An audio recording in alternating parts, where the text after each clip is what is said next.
What's going on, guys? It's Reek and Yu-Gi-Oh! And today I'm joined by Jackson. And what are we playing? We were playing Primite Fiendsmith with some of the new cards from the newest set. Alright, let's check it out. Alright. Primite, of course, your normal monsters are Antipity, Light Fiend, Summon Skull, level 6 Fiend, so you can combo with the Fiendsmith stuff. Let's push through with it. Obviously, we run 3 Ether Barrel. We run the 3 Lordly Loads. And then the 1-Os. We do 1 Drill Beam, 1 Roar, 1 Fusion. Initially, we had a card in the extra that we were utilizing with Fusion to start our plays. Ended up cutting it. I found that the Roar interaction is a little bit better. Either one gets to Roar, and Roar gets Dippity, and you go into full Fiendsmith. At the end, you establish your Summon Skull, which sets up a banish on your opponent's turn when they normal summon. Fusion, I like it as a follow-up play. Obviously, we're playing the one Imperial Dragon sided with it to go get as additional interaction. How it used to work, you would normal ether, you could set either one. You would use this effect on field, send it to grave, and then you would utilize Fusion, put it back, make the new Fusion, link it off, and it would go get a normal monster from deck. I didn't like opening with that. It really hurt your follow-up plays because you didn't have the Ether Barrel in your graveyard anymore for follow-up. So we moved back onto the Roar, and then Drill Beam's too good. Targeted, always comes back. It's Banish. broken. It's so good. It's so good. Imperial, ever since this came out, I've wanted to cook with it. And now with the Fusion being able, Primite Fusion being able to go search it makes it significantly more accessible that you don't have to run 3 of it. So having bricks is no bueno. So getting off of that is great. Fiendsmith package. You do triple engraver. 1 Lacrima. You have plenty of normal summons already with Primite getting into it. Dippity. So going harder on the Lacrima is not needed. Of course, the one Larry, practically a Fiendsmith card. 2 tracked, 1 sank. I don't like losing to Droll. This deck doesn't lose to Droll. More often, I'm Drolling myself and then charming me. So if I don't have playable, I'll use Engraver. Well, if I have playable, but I'm susceptible to Droll, I'll just go get Sanked. Sank gets through to the same end board regardless, versus tracked. And then running 2 is nice. Gives additional follow-up so that when you draw Engraver on turn 3, you still have something to go search, and then the 1 Paradise. So ratio-wise, it is 42 across the 2, and it is a perfect 21-21. So we are 50% engine, 50% non-engine. Hand traps. Busted card, Maxi at home. Good thing we can still cook, so it's still good. Triple Ash. To stop the Mulcharmies. Droll. Droll's very nice. Hits a lot of the main decks. How many times have you had to droll yourself? Half the games I have Droll, I don't use it on my opponent, I use it on myself when they charm me. It's so gross. Ghost Spell, I like it. I would love to run it at 3, but it's a little too situational that I feel like running it 2 is just better. There's not many games where I would want a second bell, but when it comes up, it's so good. Being able to hit Bestials as they drop, to prevent like your Fiendsmith getting interrupted or anything like that. It's super nice. Nibs in here for now. I hate this card. It shuts off your Roar plays when you're going second sometimes, as well as the Bestials that are in here. And then with the new Canine stuff on the horizon, they kind of just freely get a monster negate that's being activated from hand. and it's splashable that it's almost like the new K9 stuff. It's going to be the next Apo in terms of I need to rush down to get to this card so I don't get nibbed. That this may just end up coming out for the K9 stuff. I would love to add like a condensed package to it. It only needs the smallest is 4 cards, so super nice. Final hand traps, imperm. I still like targeted negation, especially with it being attached to a trap. Been playing to the 1-of talents, but I don't know. Sometimes it comes up and it feels really good, especially against rogue, and especially hitting things like duo drive. I know that's on the horizon of getting hit. But this is 19 hand traps. So you're doing 50% engine and 50% non-engine, you said? Yes. How often do you find yourself bricking on non-engine, or is that just not a problem? It hasn't been a problem. The typical hands I end up finding myself with are either it's like 3 engine, 2 non-engine, or 2 non-engine. 3 engine, 2 non-engine, or 3 non-engine, 2 engine. That usually I end up with at least a play that makes my opponent hand trap me that I can then extend from. Very rarely am I looking at a hand of just like garbage cards that I can't do anything with. Because in essence, this is all basically combo. Roar gets to Dippity. Load gets to roar. Roar gets to load, gets to roar. So it's 3, 6, 8, 9, 12, 15, 16 starters. Some are normal summon starters, some aren't. So you really rarely come up into hands where you're having double normal summons. There is a card in extra that does help with that. And then the final 2 engine pieces, called Dying Talents. They're good cards. I don't like cross out here. My engine is, I mean, technically it is being splashed some. There's been an uptick in Fiendsmith recently, especially at Nats. But I don't love cross out.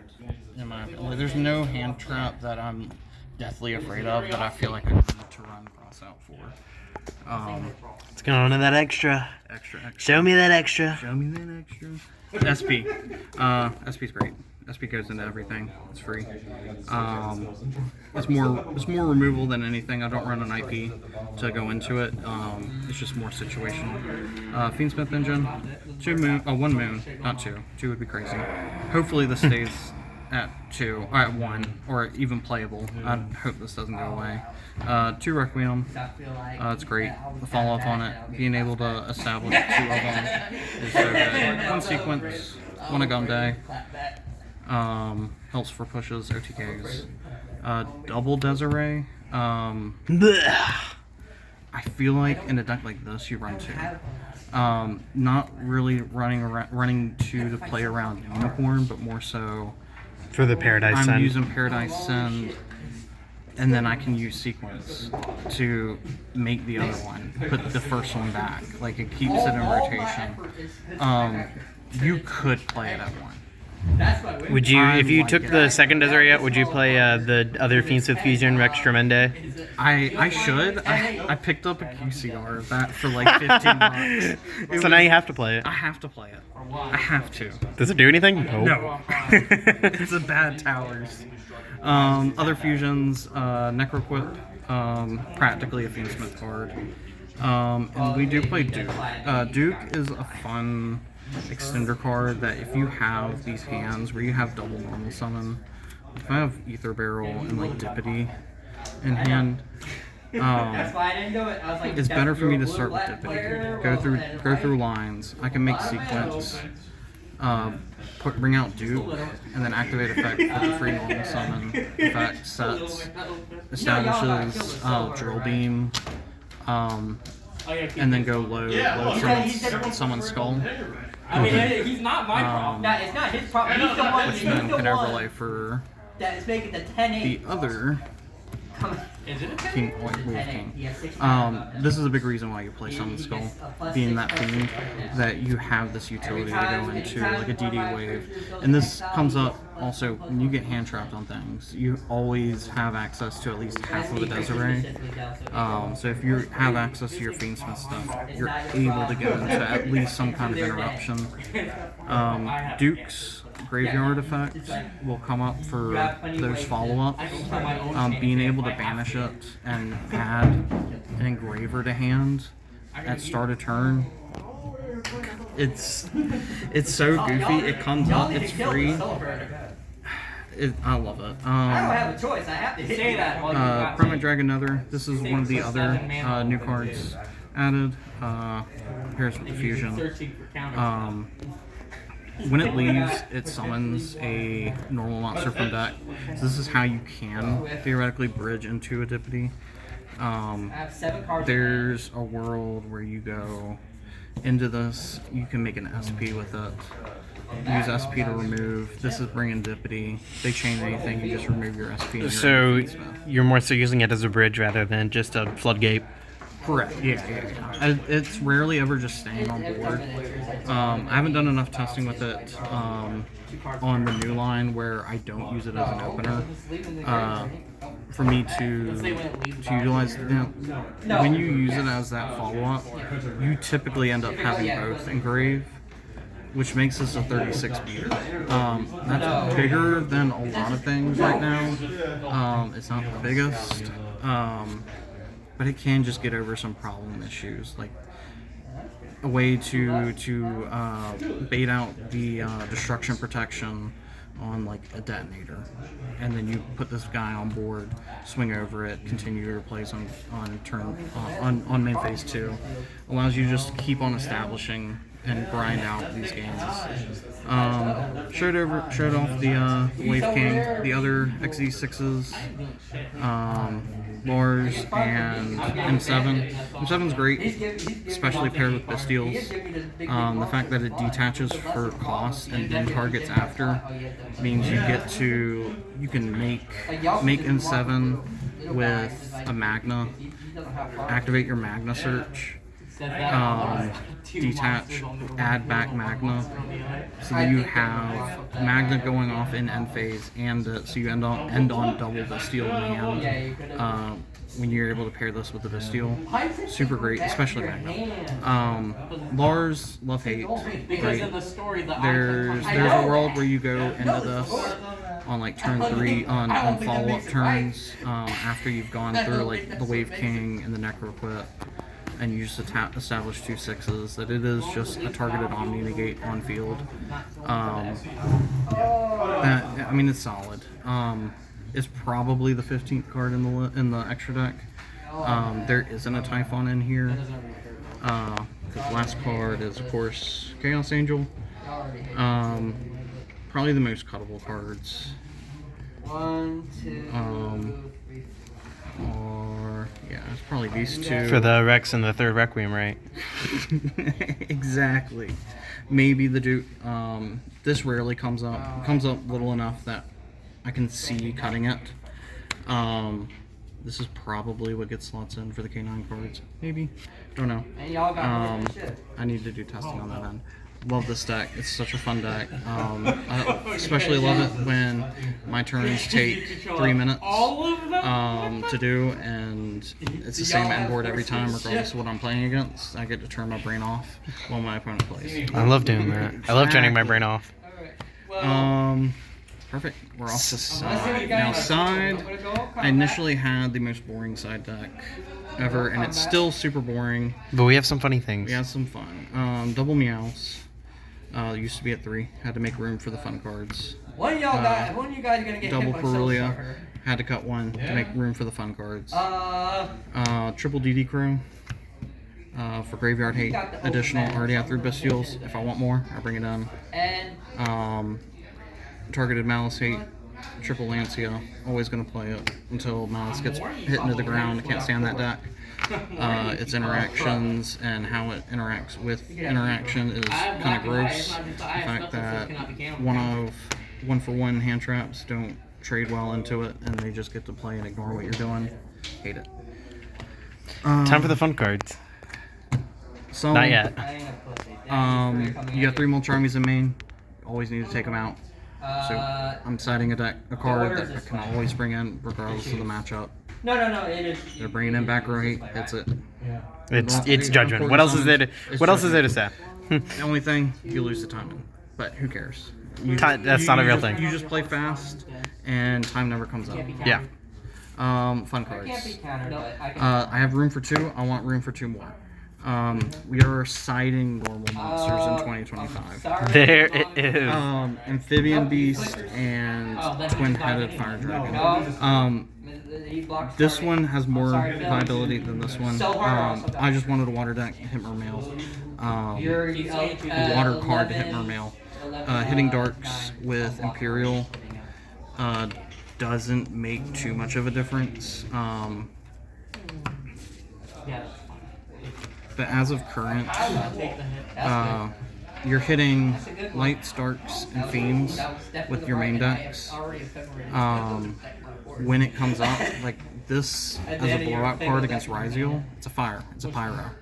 So I'm No hitting duo drive, all no their- sword, I'm no hitting node. all their fires. I'm hitting all their pyros.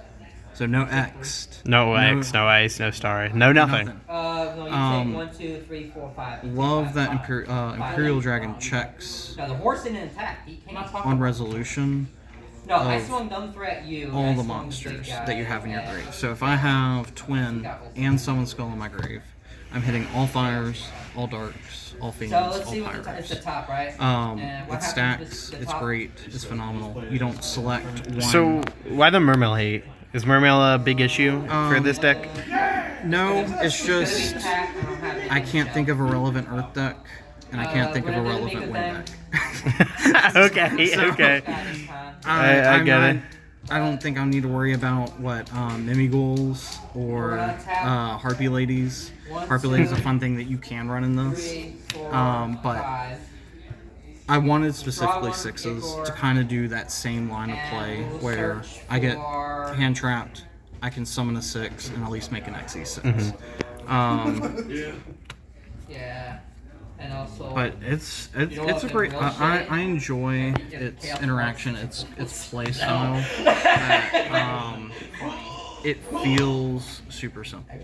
Pass on that, then You are just playing. You have to just play good Yu-Gi-Oh. You're not depending on blowout boards. I'm not depending. You're not depending on stupid That's what happens floodgates. when I use chaos form. I'm not ending on any just broken things, and you just have to play well, which I find enjoyable. But yeah, I'll be at. I'm probably gonna run at least. I'm probably gonna run this at the regional coming up next month at Richmond. I might find room for K9 cards. I might not. But yeah. Any other comments? Hit mouse to the ground. Yep. Leave Closed Moon alone. Fiendsmith did nothing wrong. True. I can't believe they made new True JK support. What is wrong? All right. Well, But yeah. thank you for joining me. No, of course.